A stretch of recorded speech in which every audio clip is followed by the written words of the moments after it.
Today I'm interviewing the only ever GB male DMT world gold medalist. He also won a silver medal individually at the Europeans in 2022 and also a two-time world bronze medal winner and medical mystery. We're going to talk about his Europeans and world's experiences, how he approaches competitions, including teams versus individuals and qualifications versus finals, and how he's bounced back from injuries that the doctors told him would end his career. Today, we've got Lewis Gosling. I hope you enjoy.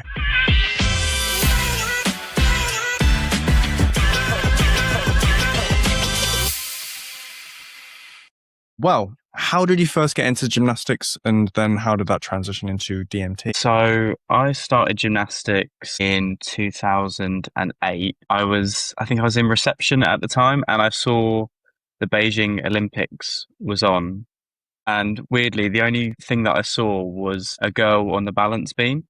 Saw her doing loads of cool stuff on that. And I was thinking, if she can do it on that tiny thing, what's to stop me from doing it? And at the same time, I was doing football as like a little kid. And I always wanted to learn how to do a backflip as a celebration. So that was how I got into that. And yeah, I just started like watching YouTube videos on like how to do a backflip. And I think I could do one at like 5 or 6. And then my parents were like, okay, maybe we should get him into gymnastics and put him in a safe environment. So I started just going to like a smaller basic club where it wasn't like a full gymnastics like setup. They had to put all the equipment out. And yeah, it got to a point where the coaches were like, we can't take him any further. So you need to go find a better club. And then I joined the club that I'm still at now, Marriott's. And I did men's artistic there for until 2016. So I did it for quite a while. And then my coach now, they moved from their club into ours. And I always saw that they were just constantly doing flips. And I thought that's definitely something I wanted to do. Because in artistic, I was only really good at floor and vault. I was more of like quite a powerful athlete. So seeing that I could just constantly do flips and yeah, I've never looked back since. So what about DMT made you stick with it as opposed to any of the other trampoline-based disciplines then? So I think with DMT, it was just that it happens so quick. Like you present and it's over and done with in 20, well, you only have 20 seconds to run at the DMT before you get a penalty. So I think just the excitement and just how fast paced it is, like really like drew me to like the sport and made me just want to do it. And I didn't like trampoline. Like I used to compete it. I just wasn't a fan of the 10 skills and jumping really high. I just loved running at the DMT. And yeah, I think that's what is the most exciting thing about it. When sort of did you realize that you could get really far in the sport? Because obviously we all have these dreams when we're quite young of like going to world championships, getting medals. When did you realize that was a reality? So when I first started, I didn't actually realize how, like when I look back at it now, I didn't realize how quickly I just picked everything up. So like, I think on my first ever session, I did like half out double back, which sometimes takes people, like I know a few of my teammates, like previous ones, it took them years to do it. And I was just throwing it on the first day. I think like I did my first ever competition and it was like a regional just competition. And I got 3 zeros and I was like, oh, I did. And then I went to like what we call our like spring event series, which are like our British Championship qualifiers. And I didn't even know that I was at this competition to qualify to the British Championship. I was so just in la la land with it.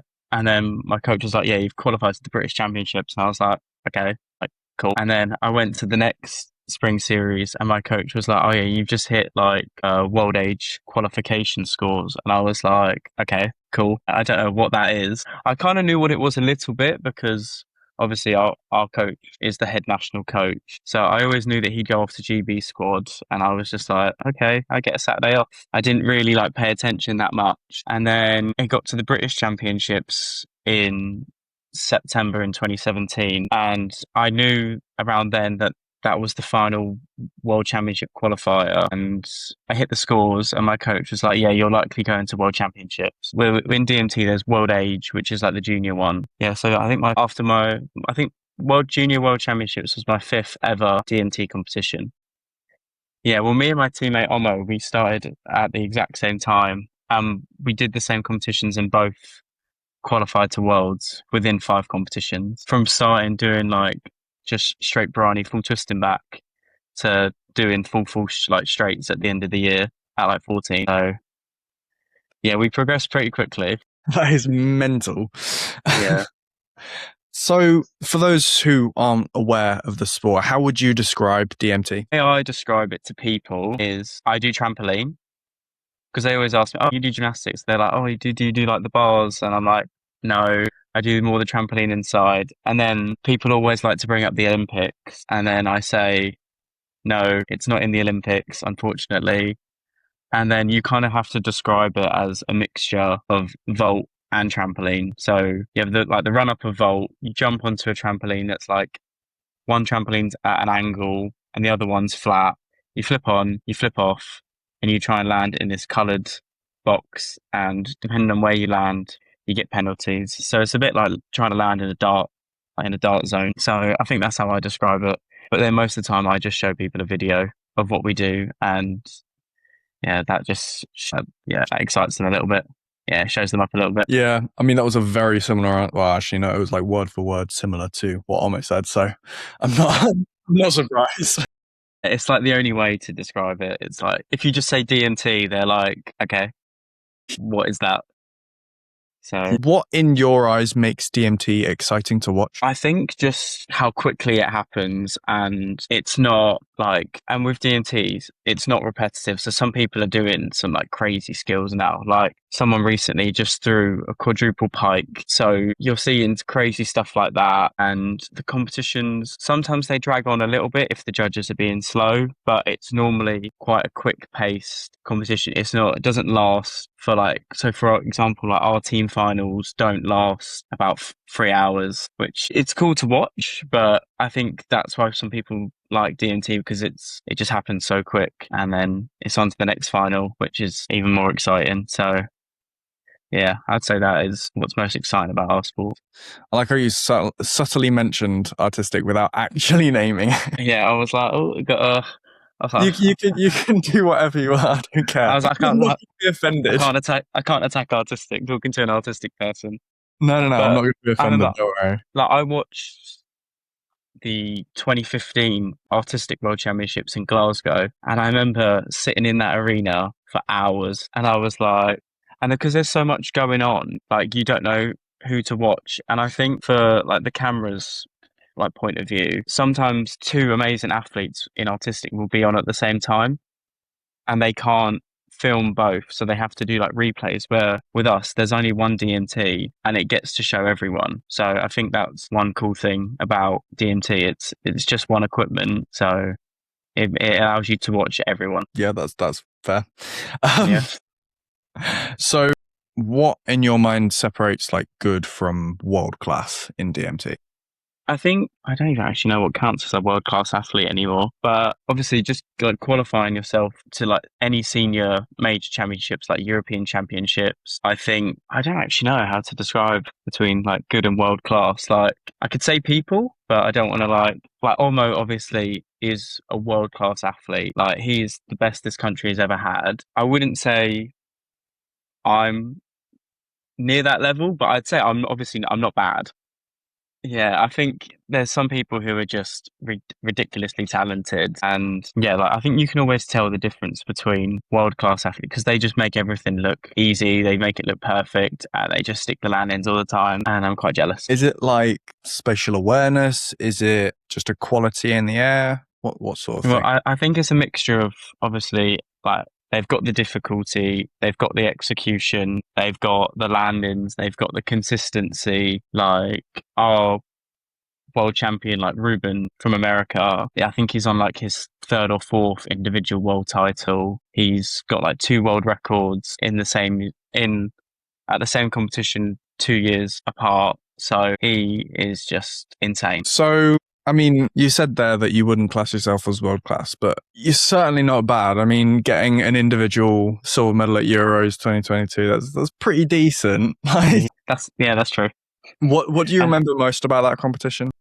that year was it was a really weird build up for me. So I had to go through something. I had to go through a fitness test at the prep camp to prove that I was actually allowed to go. So I was, I think, 7 weeks prior to, or 8 weeks prior to Europeans, I had a stress fracture through my hip, and I was trying to train through it at the start of the year. And then I got a scan and they said, yeah, I've got a crack through most of my pelvis. And I was like, oh, whoops, I guess I better rest a little bit. So I had to get ready for European champs in about 2 weeks, like 2.5 weeks. So I had to, and the way that the fitness test was done, I had to score a specific score by myself. I had to compete by myself, and it was done at a club in Birmingham, but the run up was too short. So it was a really weird. So I had to change my run, and it didn't go very well at all. Like I landed on my face, like bruised my knee, my ankle was swollen, hit my head on like the metal part, and I think I like failed the concussion test, and then still went the next day. So yeah, and then I landed on my feet and they were like, okay, but you didn't do it at the right time. So there was a competition the week after that. And I had to do European trials alone by myself. But everyone else was competing, but I was competing for a different reason. And I hit the score on the last attempt. And this, bearing in mind, was a week before we were meant to fly. And the performance servicer at the time was like, okay, yeah, you're going to Europeans now. So I found out I was going to Europeans the week before. Even though I'd already been selected, I had to prove the fitness. And leading up to actually getting into the Europeans, I hadn't had that much time to train. Like after 8 weeks off, your cardio goes down a little bit. So yeah, I ended up being on the DMT 6 days in a row, got through the training days. I was like, okay, like I'm only here to help the team. Like the boys are going to do better than me. And then in the qualifications, I'm ranked the highest Brit. And then I think I qualified into the final in like fourth or fifth. I can't actually remember. It was so long ago. And then yeah, in my head, I'm like, okay, like I'm in the final. It is what it is. I'll just do my stuff. The next day, we go and do the team final. We get a bronze medal. That was great. And then I'm in the final, and I do not the best routine I've ever done. It was out the box, and it qualified me into the super final in third. And I was like, oh, this wasn't part of the plan. This wasn't supposed to happen. And then I was up second in the super final, and the Spanish guy ahead of me did a really dodgy routine. And I'm not normally like, super cocky, but I remember I stood at the end of the run, like the run up, and I was like, I know I'm about to go get a European medal, but I never tell myself that like you're gonna do. But I was so ready to do that routine, even though I only had like 3 weeks to train. Yeah, I just did that, and then as soon as I landed, I knew that I'd got a medal, and I just jumped onto my coach, and I could hear all my teammates screaming. And then the other Spanish guy went, and then he did it perfectly. And then he obviously went above me, and then the Portuguese guy went, and he fell. And I was like, I've just got individual European silver after training for 3 weeks to get ready for the competition. So yeah, that was a pretty weird experience, and I didn't even expect to be. I don't even know. It was so strange because I wasn't there to be the top two. Like in our selection, everyone always knows who the top two athletes are. And at that time, it was Omo and Otis, and this is where DMT World gets involved. And he like pointed out that these two are the best in our country, and then it ended up being his bottom two, so the third and fourth, who are the ones who get into the final. So it humbled him a little bit. Nice. Fair enough. Yeah. And then, so going into the final, you weren't expecting a medal really. It's like going into the first part of the final. You weren't expecting. I wasn't expecting to even make the super final. I was just there like, I've already got my medal from the day before. I'm having a great day. I'm already enjoying this competition. I'm in Italy. So whatever happened was just a bonus. So if I came eighth in Europe, I'd have been buzzing with that. And then, yeah, I end up coming second and then get another medal. Pretty good weekend. Yeah, it's a very good week. So was that medal a bit of a confidence boost for yourself if you didn't think that you were that like sort of high up in the rankings? So like, it's weird because I just thought that medal was just a fluke. I'm quite harsh on myself. So I was like, oh yeah, you only got that medal because people made a mistake. Like, but then my coach always tells me off and he's like, yeah, but you can step up when people do make their mistakes. So I guess that's where like, I don't know, like my world classness, if you want to say, is I can handle like the pressure. So I think that's a really important thing because at the end of the day, it all comes down to consistency. If you may have these massive skills, but if you can't do it in competition, then Yeah. sucks for you. Exactly. And people falling, like, that is just competition. Like, Yeah, people will make mistakes, and yeah, we don't make the mistakes we'll benefit from. yes. Especially on the DMT, it's like a very thin piece of equipment. It's not very narrow. Oh, it's quite narrow. So you just having like your hip a little bit at the wrong angle can completely send you flying off. Like, I've landed before on the run up. I've done a triple back onto the concrete instead of going the wrong way because I stuck my hips out. Holy moly. Yeah, Yeah. it got me And like 10 million views on TikTok, so I can't complain. silver lining. And I'll go into that a little bit in a bit, and not specifically the TikTok bit, but the margin for error. So obviously later in the year, you then won the world team all-around gold. What was that experience like? So it was my first time ever doing an all-around team final, and it was a very weird thing because you don't get like a one-touch warm-up. So you're out back warming up for about half an hour, and then because I think we qualified in second, you have to wait a very long time. We actually might have qualified in first. So I had to wait about 45 minutes to just touch the DMT with no warm up. So it's just go. And the routine didn't actually go that well for me. I landed back on the DMT, and yeah, I was quite frustrated with myself because I didn't do the routine I wanted to for the team, and we still end up getting a gold, so I can't complain that much. It was more like personally I was quite disappointed with myself because everyone else smashed it. So I remember for a while I felt like I didn't actually deserve it, but at the end of the day, the tiebreaker came down to difficulty, and if I would have got a 0, we would have come second. So I tell myself that my little bit of input still helped us get that gold. So yeah, that was nice to try and flip the mindset. Yeah, if you had done worse, you wouldn't have gotten the medal. So therefore, like, did count towards it. Yeah. So if I would have got a 0, we would have came second, but I didn't get a 0. Yeah. Because it's weird what they do the tie breaks on, because they change it for each like section. So team final, I think it's done. I don't actually know, to be honest. They change it all the time. Sometimes the tie breaks on difficulty. Sometimes it's on total score. Sometimes it's on like the previous round. So it's all confusing sometimes. But that's my coach's job. Yeah, fair enough.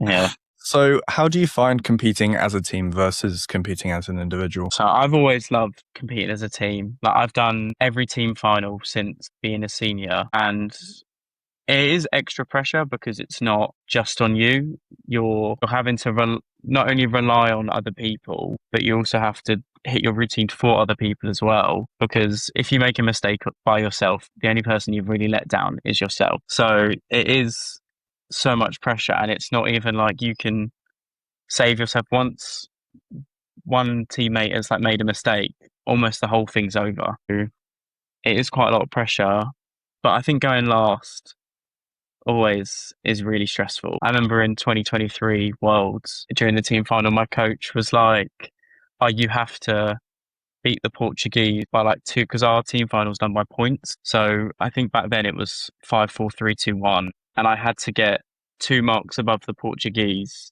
to get like even like the bronze. And normally some people would like get really stressed under that pressure, but I almost thrive under it. And yeah, I ended up coming second in the group, getting 4 points out of 5, and then yeah, we get a bronze medal. I mean, Birmingham Worlds was where I was going after this, so you've beaten me to the punch a little bit. You've done 2 team competitions there. You did the all-around and you did the... Yeah, I did 2 there. So how did they compare with each other? Well, I'll start with prelims because that competition wasn't the greatest for me. So I say that I walked away with 2 medals, but the individual part, I didn't do very well. I got the first pass, I did really well, and then the second pass, I got a 0. But based with our like selection policies for team final and all around, I had the highest 1 pass score, so I was able to do both of them. And yeah, the team final was a lot more stressful compared to the all-around final. I think because in the all-around there's so many routines, so if someone gets 1 point, someone else could get loads of points in the other, and it could end up balancing it out. But that all-around final in Birmingham, like the arena was packed. Like, I've never seen an arena so full. Like, when I watch back at the videos, I'm actually a bit shocked at like how many people are watching it. And it is a really weird thing because I remember that all around, it was just me competing alone. Like nothing else was going on. So like every eye was on me, and having the competition at home added a lot more pressure, but it was also more exciting because like the crowd was like, they were buzzing. So like every time they'd hear like the word GB, they'd start screaming, but you just have to try and like shut it out a little bit and try and lock in. Yeah, they're two very different team finals, but they're both really exciting, and especially when you get medals. That makes it more fun. Yeah, getting 2 bronzes is pretty decent, especially at the World Championships. Yeah, I was very happy with that, and they spat and the medal spin. So that's pretty cool. That is cool. So looking back, how do you reflect on that competition? So it had a lot of ups and downs. It was cool to have like all of my family there because normally I don't like my parents coming to competitions at all. I feel like it adds like an extra bit of pressure. So yeah, just having them there because like knowing that it's just at home and we'll probably never experience a home worlds again. So I was like, fine, you can come to one competition. But yeah, overall reflecting, like, the team was really good. But it was also really strange not getting on a plane to a competition. Just getting the train up to Worlds seemed really strange because normally you meet the whole delegation at the airport. And yeah, it was weird, but it was good. So yeah, it's definitely up there with one of my favorite competitions. It's not my favorite, but just because of how the individual part went, uh, yeah, I'd very much like to do a home worlds again.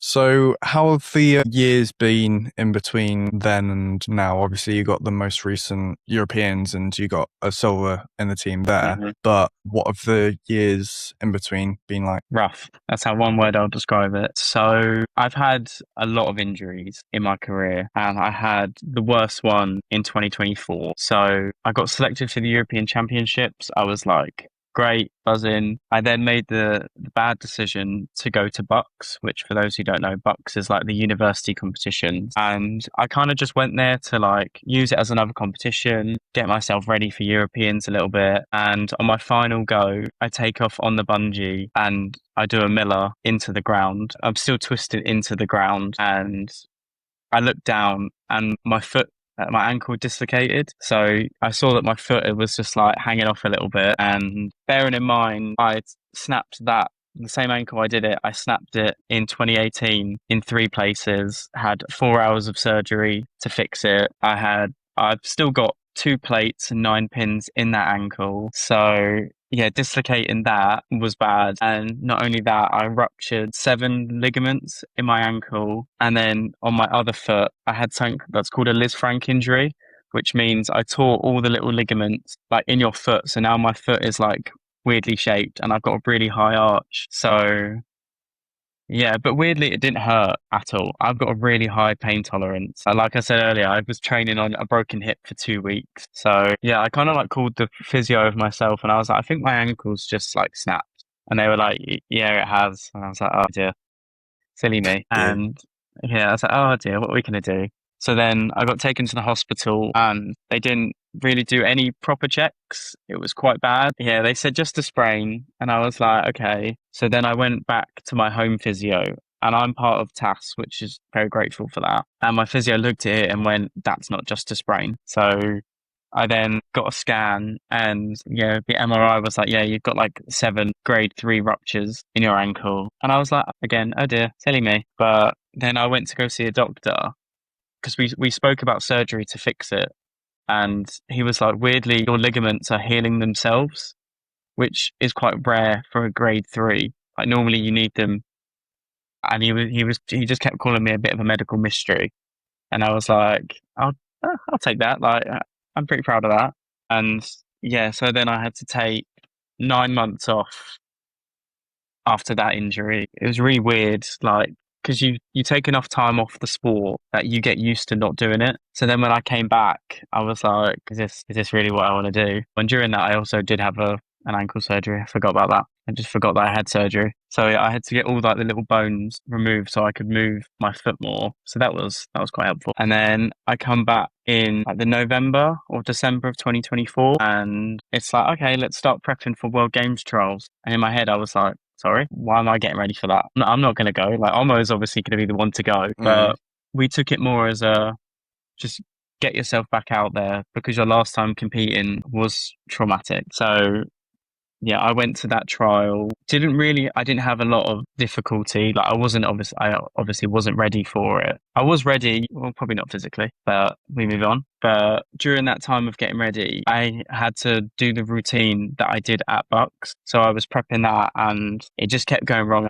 Every time I do it, I just vision what happened. And that obviously, while spinning through the air, if you vision yourself hurting yourself, it's not the greatest. So yeah, and then we got rid of that skill and we just did some simpler routines. We then went to the first national qualifier of the year. I won. I was then at the time ranked first for worlds at the end of the year, and I was like, "Oh, this is not meant to happen. I shouldn't be ranked number one at the moment." Mm. But we move on. I was like, "Oh, here we go."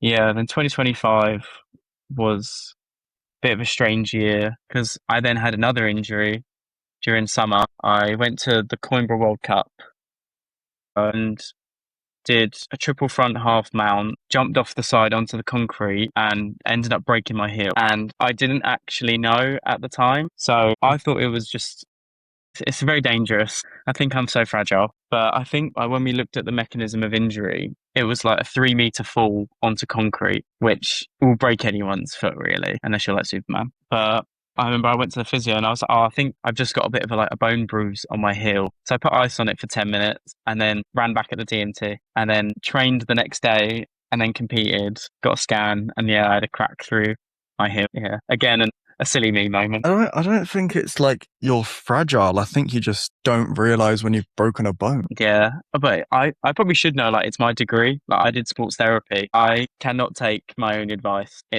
I'm like, oh no, you're fine. Just have some paracetamol and some ice and you'll be fine. But I think having such a strong pain threshold doesn't help. Like, it's great because I'm able to push through aches and pains, but it's when you're able to push through breaks that, yes, my physio sometimes hates me because we can't tell if I'm in pain. So Yeah. it makes life very difficult for both of us. Mm. So yeah, it's never fun. And then what about the lead up to Europeans this year? So the lead up to Europeans this year was actually going very well. We went to trials and I was just doing routine after routine, like copy and paste. I don't think I did so much volume training, which sometimes can be great. Sometimes it can be the worst thing ever, but it needs to be done. So I went into Europeans I was so ready. And then during the podium training, I just had this awful feeling that something wasn't going to go my way, and I just couldn't get it out of my head. And then we get to prelims, and yeah, I do the worst prelims of my life, and somehow scrape it in to the semi-final. I think I got a score of like 44, which is awful. Like that's like 10 marks or like 11 marks below what I can normally get, which is actually crazy that even qualified. But that competition was very weird for the men. Like everyone kept going sideways on the DMT. They said there was nothing wrong with it, but there definitely was. I probably don't know if I can say that, but oh well. It's fine. Speculation. Yeah, and then yeah, I was like, oh my God, I'm into the semi-final after doing that. I qualified to the team final as well. And it was really weird because our prelims was like Wednesday and then we had nothing until the Saturday, which isn't very common for like normally like our world championships, you'll do prelims one day, the next day is team final, the next day is individual final. So that was really weird because we were almost like quite relaxed. Yeah. And then for the men, we had our semi-final at about 9 a.m. on the Saturday. And again, I do a routine that was okay. I wasn't very happy with it, but it was a good, I used it as like a warm up for the team final later. So I think doing that put me in a good spot. And then I realized I'd qualified to the final in like fifth or something. And I was like, how have I gone from doing the worst prelims of my life to now qualifying to the final? I was like, okay, cool. I'll just go as it is. We then did the team final. And with our team finals, it's really weird now because there's three groups. Like for those who don't know, there's three groups. So group one go out first. Wait, I'll probably do some content. Back in, it used to be everyone goes out together, but now it's group one goes out, group two starts warming up in the back, and group three starts doing like their floor warm up. And then once group one's done, group two gets sent out, and then group three starts warming up. So you don't actually get to watch what anyone's doing. I didn't get to see what like in our team final, it was Omo and Toby. I didn't get to see what routines they'd done at all. I just had to, while I was warming up, I was watching the live stream because I was like, it was pretty strange not to be able to watch your own teammates in a team final. It didn't really feel like a team final. It was just a bunch of mini finals, I guess.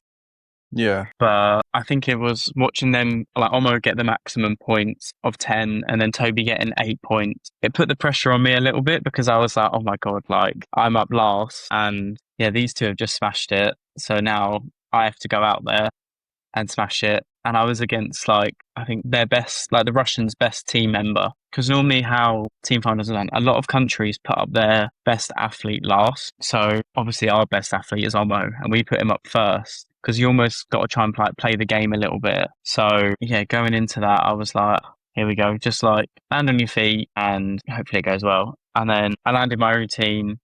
And then I found out no matter what I did, we were going to get a medal anyway. Even if I would have come last in my group, we had a medal. So I was like, oh, that took like, I feel like if I would have known that, it could have like stressed me out a little bit because I obviously had to deliver my routine in case the Russian made a mistake. So I think that put on quite a lot of pressure. And then, yeah, I had all the boys behind me. So that when I done my routine, everyone was in the stand. So being able to celebrate with them was really fun. And I think it was the first time that like our team have actually done what they're supposed to do in a team final. Like sometimes we've had some awful luck in like the team finals. Being a part of like so many, I've been like, yeah, some have been absolutely shocking. Yeah. But that's the sport. It happens. Yeah, that's how the sport, is how just competition in general works as well. Yeah, so competing on such a small apparatus with such big skills, like how do you deal with the pressure that like 1 degree off and you could be completely off the apparatus? So yeah, it's very narrow and you have to make decisions pretty quickly. Like if it's going wrong, you can always tell a little bit. But if you like, my biggest issue is normally I stick my butt out too much when I jump on and it sends me backwards and you then have to try and throw a skill off. And yeah, it's quite exciting how much it can change, which probably is weird to think about. Yeah, you just have to make so many quick decisions. And I think that's what makes it quite exciting. But at the recent national qualifier that we just had, I was competing Triff Mount again for the first time in a year. And as I came down, I was meant to do a full fall. As I saw the DMT as I was about to take off, I then last minute decided to change and do a triple back. I hadn't warmed it up at all in that comp. And last minute, I made the split second decision to do a triple back instead of a full fall. Those aren't even similar.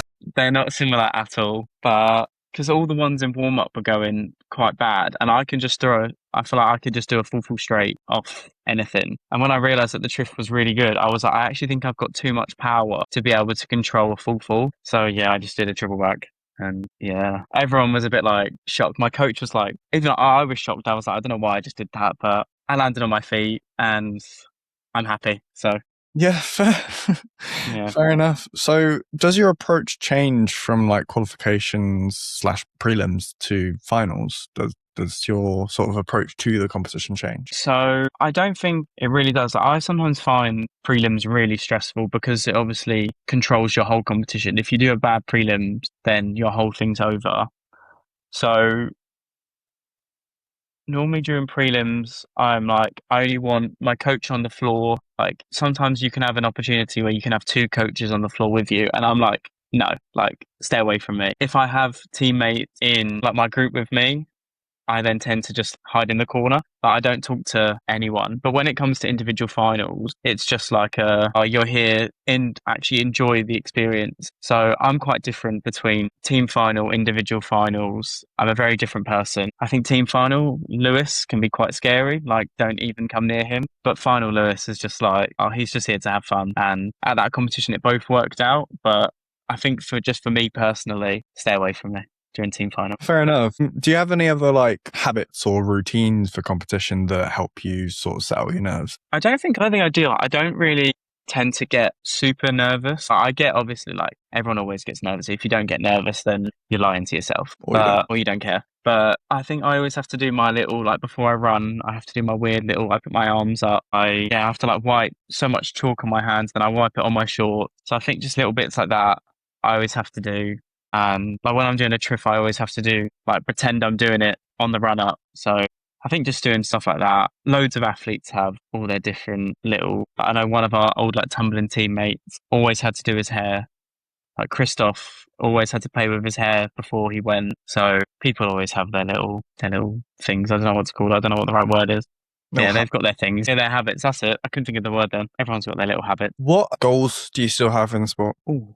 That's a good question. Maybe we can find out now. I don't really tend to have any goals. Well, no, I do. That's a lie. I don't know why I just said that. But I try not to think too far ahead. Like I've worked with my psychologist and we don't tend to plan in the future because it sets expectations. So we try and just like set a 2 month limit. So think about what you want to do in the next 2 months. And I mean, when it comes to medals, I'm pretty happy with what I've got. I've got 1 world gold, 2 world bronze, 2 European silvers and a European bronze. So if I was to walk away from the sport now, I'd be very happy with what I've achieved. I think that I know that me and Olmo are like, we've got the most amount of medals ever for like men's GB DMT. It's quite cool knowing that I'm the only DMT male world champion, even though it is for team, I'm the only one. So that's pretty cool. But I think in terms of goals, I'd love to go to Worlds in China. That would be really cool, mainly because I want to see pandas as well. That's one of like my goals to see. That's one of my goals is to go see a panda. But for me, it's mainly just to stay healthy, continue loving the sport, because if you don't love the sport, what's the point of doing it? Yeah, even though with all the setbacks that I've had, I've always wanted to come back. Like I could never quit on an injury. I'm too stubborn. So I think, yeah, like that's my goal is just to do it as long as I can. And if the time comes where I feel like I need to be done, then that happens. Yeah, I would like to go to Worlds next year in Bulgaria because that would be my first ever junior world championships was 2017 Bulgaria.